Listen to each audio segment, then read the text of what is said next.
안녕하세요. 바른투자 커뮤니티 멘토를 맡고 있는 이발톡톡입니다.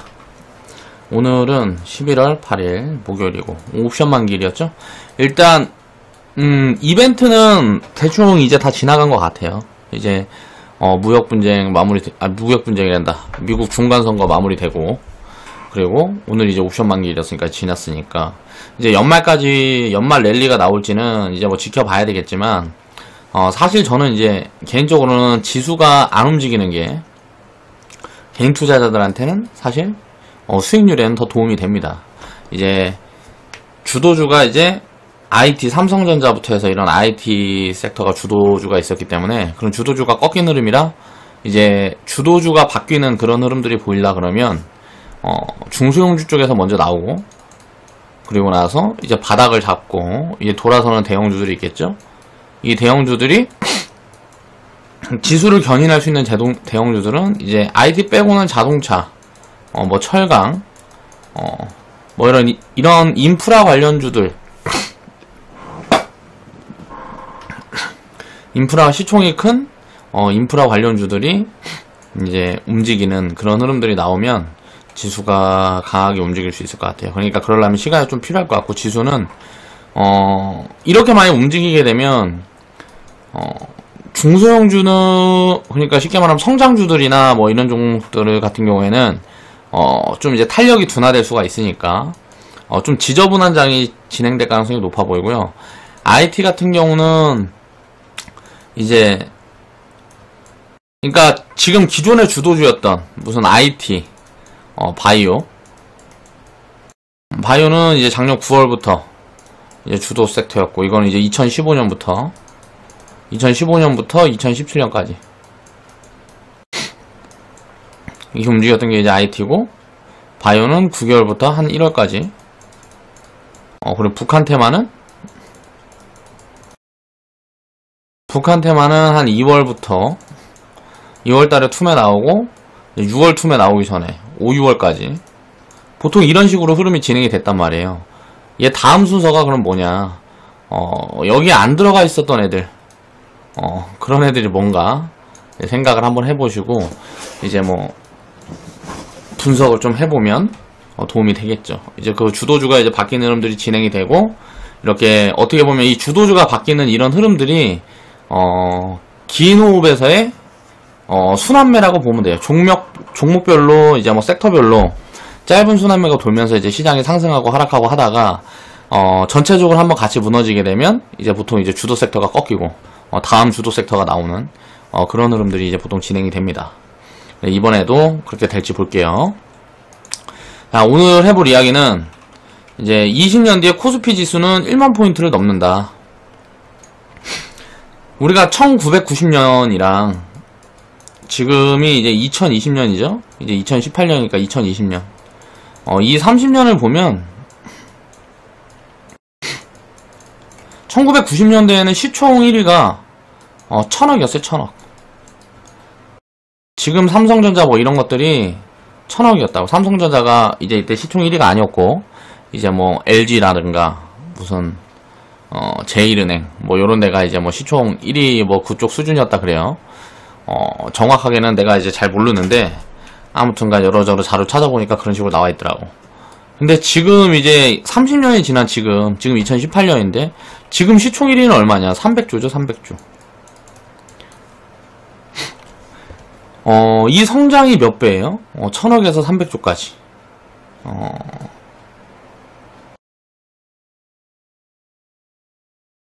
1조가 10배, 10조가 100배, 3000배죠, 3000배. 자, 이 시총 1위를, 이제 미래의 시총 1위를 우리가 잡아내면, 그러니까 1000배, 뭐, 30년 뒤에는 뭐 10만 프로, 이런 식으로 잡아낼 수가 있겠죠. 지금부터.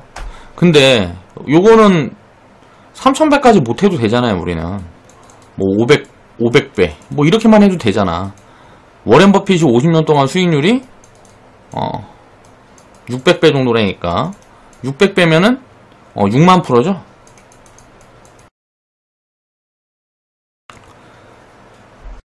그러니까 쉽게 얘기를 하면 앞으로 30년 후에 2050년을 보면 우리가 투자를 하는데 2050년을 우리가 생각을 해본다 보면 한 세대가 더 지나면 여기서 이제 한 세대가 더 지나면 로봇들이 다 돌아다니고 뭐하고 하게 되면 이제 세상이 아예 지금이랑 다른 모습으로 완전 바뀌어 있을 거 아니에요. 그때 보면은 이제 뭐 내가 이제 60살 뭐 이럴 때니까 지금 이제 50대 60대이신 분들이 이제 뭐 80, 90 뭐 이렇게 되는 시대에는 자율주행차들 다 돌아다니고 모르죠 뭐 이제 달나라에도 도시를 건설하고 막 그런 시대가 될지. 그렇지만 이제 보면은 뭐 1경 이렇게 될 수 있다는 거죠.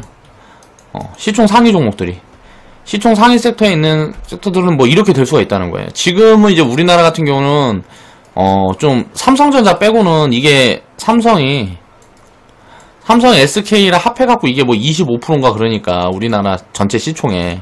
그러니까 이쪽으로 너무 쏠려 있는데 이런 것들이 좀 분배된다 그러면 뭐 시총 10조, 100조 이런 기업들이 되게 많이 나오겠죠? 뭐 20년 이후에 보면. 그러니까 우리가 30년 후에 생각을 해보자. 제가 5살 때예요. 30년 후에 1990년대가 이게 제가 5살 때 지금 35이니까. 근데 내가 초등학교 때 생각을 해보면 내가 신문배달 같은 걸 했으면 초등학교 때 내가 3학년 때인가 4학년 때인가 모르겠는데 초등학교 4학년 때가 13살이잖아. 13살.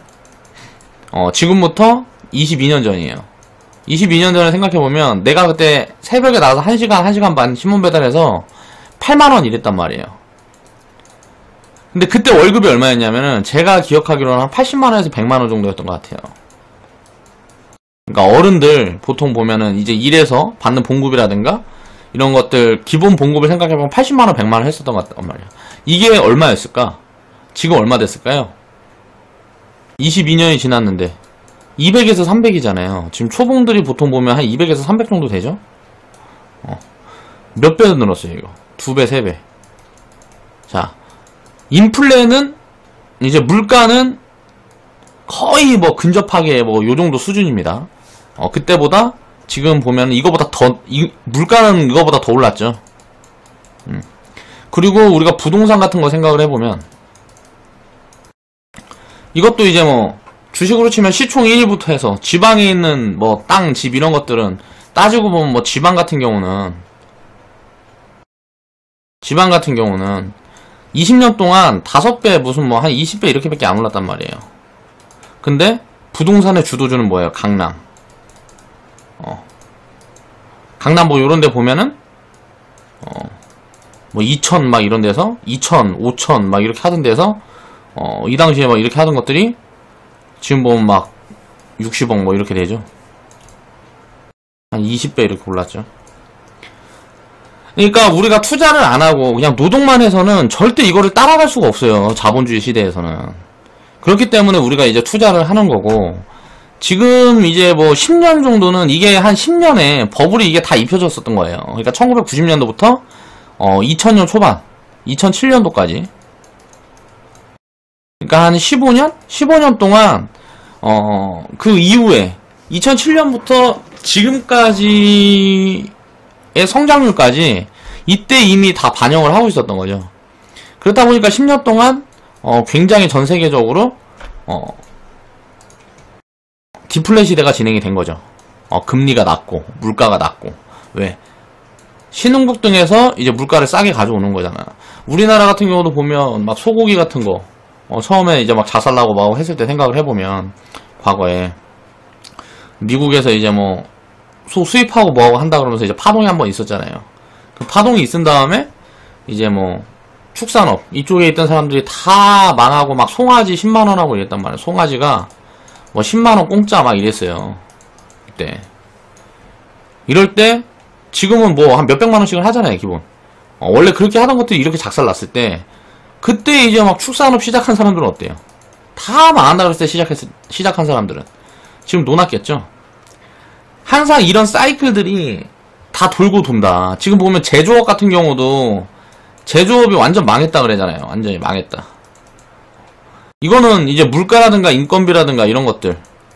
그러니까 새로 이제 투자가 진행이 안 되고 인프라 투자 같은 것들이 더 확대돼서 진행이 안 되고 전 세계적으로 경제가 안 좋고 뭐하고 하니까 그런 부분들 때문에 계속 둔화되다가 이게 이제 자동화를 만난단 말이에요. 자동화를. 그럼 이제 제조업들이 다시 성장을 할 수가 있어요. 근데 물론 인간들은 이제 여기서 일을 못하겠지. 이거는 이제 로봇이 일하고 뭐하고 하겠지. 그 대신에 이제 다른 일자리가 생기는 거죠. 4차 산업 이쪽으로. 그러니까 이런 사이클이 지금 돌아가는 그런 시기에 우리가 있다라고 생각을 해야 되고, 저는 그렇게 생각을 하고 있고요. 이제 20년 뒤, 뭐 30년 뒤 보면 코스피 지수는 무조건 1만원 넘어가 있지 않겠어요? 우리가 생각을 해보면 2000년 초에 2000년에 500포인트였습니다. 코스피가. 그리고 2007년도에 7년 만에 2000포인트까지 왔어요. 자, 2007년부터 10년이 지났어요. 지금 지수가 2000포인트예요. 이건 뭐예요?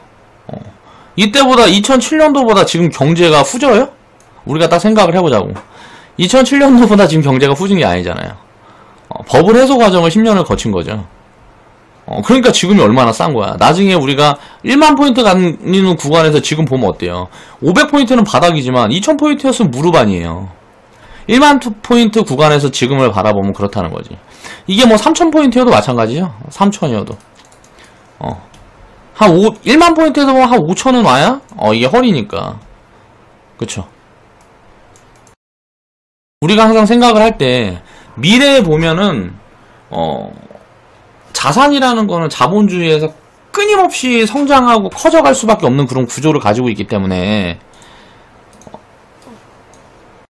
그래서 우리는 주식 투자를 하는 거죠. 이 자본주의라는 게, 망할 수가 없다는 가정하에. 여기에서 이제 만약에 다시 공산화 된다 그러면은, 이게 공산화 된다 그러면, 이제 자본주의는 몰락의 길을 걷겠죠. 만약에 시대 흐름이 나중에 이렇게 변한다 그러면, 그때는 이제 주식 투자를, 고민을 해봐야죠. 하지 말아야죠. 그러니까, 한국이 공산화되기 전에는 무조건 해야 되는 거예요. 투자는. 그러면 주식 투자는 왜 서민들이 해야 되냐면, 주식을 우리가 서민들이 해야 되는 이유는 돈이 없으니까.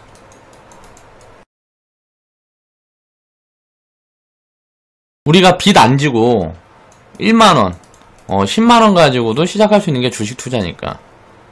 되게 웃긴 게 개뿔 가진 돈 하나도 없으면서 만원, 10만원 얘기하면 웃어버려요. 그래서 어떻게 돈 버냐고. 자기 갖고 있는 돈이 100만원, 1000만원 밖에 없으면서 현금으로 갖고 있는 돈들이. 그렇게 얘기하는 사람들이 되게 많다고. 그러니까 레버리지에 익숙해져 있어서 그래요. 레버리지. 이제 부동산 같은 경우는 예를 들어서 우리가 70%를 부채를 가지고 있어요. 부동산은 예를 들어볼게요. 부동산을 해야 부자 된다 막 이런 말들, 이게 굉장히 위험한 게, 부채가 70% 가지고 있어요. 1억이에요. 그러면은 예를 들어 내 돈은 3천 들어가요. 그렇죠? 부채가 70% 되는데 이게 만약에 3억이 되면 어떻게 돼요? 70% 들어가요. 부채가 70% 들어가 있으니까. 자, 10배 나는 거죠. 10배. 이거는 굉장히 위험한 거예요. 투자가 아니고 투기라고 봐야 되고, 이 부동산 버블은 어떻게 보면 저금리가 오래 지속되면서 디플레 시대에 이제 투기 수요를 불러온 게 지금의 부동산이라고 봅니다. 저는. 자, 이제 이게 디플레 시대가 이렇게 오래 지속되다 보니까 자산 가격이 이렇게 계속 성장할 수가 있었는데, 인플레 시대로 이제 바뀌면 어떻게 될까요? 금리가 지금 1.5%예요. 우리가 기준금리가 1.5%인데 이 기준금리가 3%, 5%로 늘어나면 어떻게 될까요? 이거 무조건 죽어요. 부동산 무조건 죽는다고. 죽을 수밖에 없지. 왜? 과거처럼 우리가 인구 구조가 이렇게 되는 구조가 아니에요. 밑에서 이렇게 받쳐주고, 과거에는 어때요? 갈수록 집이 더 필요하잖아요. 집도 더 필요하고, 뭐 주거 공간이라든가 인프라라든가 모든 게 더 필요한 거야. 왜? 해가 지나갈수록 점점 늘어나야 되니까. 집이라는 게 나이가 먹고 뭐 자녀를 낳고 뭐하고 하면은 점점 이렇게 늘어나야 되니까. 이게 이런 구조로 가니까. 지금은 어때요? 요런 구조로 가고 있죠. 노인들만 많아진단 말이에요. 이 사람들 사는 집 말고 이 밑에 있는 사람들은 어때요? 점점 집은 이제 시대가 지나갈수록 그냥 공짜로 살 수 있는 그런 정책들이 계속 나올 거란 말이에요, 앞으로. 이 인구 구조가 다시 이렇게 바뀌기 전에는, 부동산 투자는 굉장히 위험한 투자라는 게 제 생각입니다. 왜? 부채를 끼고 하기 때문에. 그러니까 과거랑 지금이랑은 다르다는 거예요. 1990년대부터 지금까지 부동산이랑 다르다는 거예요. 그렇다면 부동산은 그런데 우리가 기업을 바꿔서 생각을 해보면 기업은 왜 안 그럴까요? 자, 부동산이라는 거는 한국에 여기 속해 있어요. 한국에 있는 부동산은 한국에 속해 있죠. 기업들은 어때요? 전 세계로 나가죠. 여기서 경쟁을 하는 거예요. 전 세계로. 우리나라 이제 나중에 되면 삼성전자 같은 기업들이 우리나라보다 돈이 많아지는 시기가 오겠죠. 우리나라 전체 뭐 지금도 보면 삼성전자에서 1년에 투자하는 게 삼성이 1년에 투자하는 게 50조 됩니다. 삼성이 1년에 투자하는 게 50조 60조 돼요. 우리나라 1년 예산이 한국 1년 예산 한국에서 돈이 필요해서 쓰는 게 한 100 몇십조 돼요. 100조에서 조금 넘어가요. 아, 이게 역전이 온다고 이제 우리나라보다 더 거대해지는 삼성이 나올 거라고. 이런 기업들이 많이 나오겠죠. 왜? 우리나라에서 예를 들어 우리나라는 인구가 몇만 5천만이잖아요. 스마트폰 같은 거 한국인들한테 팔아봐야 5천만 밖에 안 돼요. 중국은 인구가 어때요? 6억이죠. 전세계 인구가 얼마예요? 60억이죠. 자, 이 시장을 기업들은 다 이렇게 해가지고 장사를 할 수 있는, 그러니까 그 뭐라 그래야 돼, 수요가 이렇게 있어요. 60억 수요를 누가 많이 먹느냐, 쉽게 얘기를 하면 기업은. 근데 한국 같은 경우 부동산은 여기에 속해 있기 때문에 끊임없이 올라갈 수는 없다는 거죠. 예를 들어서 나중에는 진짜 부자 동네가 나오겠죠. 진짜 부자 동네. 미국에 보면 막 헐리우드 슈퍼스타들하고 막 운동선수들 사는 그런데 말고는 나머지는 이제 뭐 집값이 뭐 다 깡통일 거라는 거죠. 요런 데는 계속 올라가겠지. 왜? 부자들은 계속 돈을 더 버니까. 구조가 그렇게 돼 있기 때문에.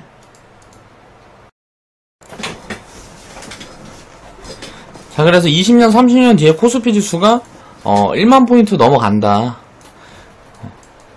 이런 생각들을 할 수 있는 사람들이 기본적으로 우리가 이런 것 부분들을 이해를 하고 있어야 돼요. 워렌 버핏이 100년 후에는 나스닥 지수가 지금 3만 포인트인가? 아, 다우 지수가 3만 포인트면 이게 300만 포인트 간다 그랬어요. 100년 뒤에는. 이거를 1% 복리만 해봐도 여태까지 이게 미국 다우 지수가 이제 올라가기 시작한 게 요 밑에서부터 처음 시작하고부터 이게 뭐 연 7% 정도 될 거예요. 평균. 이렇게 올라왔단 말이에요. 이 1%만 복리, 1%인가? 2%인가? 3%인가만 복리를 쳐도, 이 지수가 나와요. 100년 후에는. 그러니까 이런 걸 이해하고 있는 사람들은, 당연히 그 정도 이상의 성장률이라는 거는 기업은, 가져갈 수 있다라는 생각을 할 수가 있다는 거죠.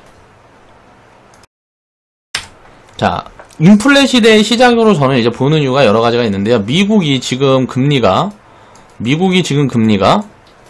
2.25%죠. 자, 한국은 1.5%예요. 자, 일본도 이제 금리 인상을 시작했어요. 그렇죠? 전 세계가 금리 인상으로 가고 있단 말이에요. 이거는 버블이 꺼질 때까지 지속될 거예요. 그러니까 인플레 시대가 이제 시작이 될 거라는 거죠. 그동안은 우리가 2007년, 2008년도부터 보면 이게 유가 흐름인데, 금리 흐름도 이거랑 똑같이 생겼습니다. 2008년도에 이제 뭐 리먼 사태 터진 다음에 작살 나고요. 그리고 나서 2015년도에 브렉시트 터진 다음에 작살 나고. 금리가 이 똑같은 모습이에요. 이런 똑같은 모습인데, 저는 이제 지수 여기에서, 여기 구간을 여기라고 생각을 했었어요. 이 구간이다.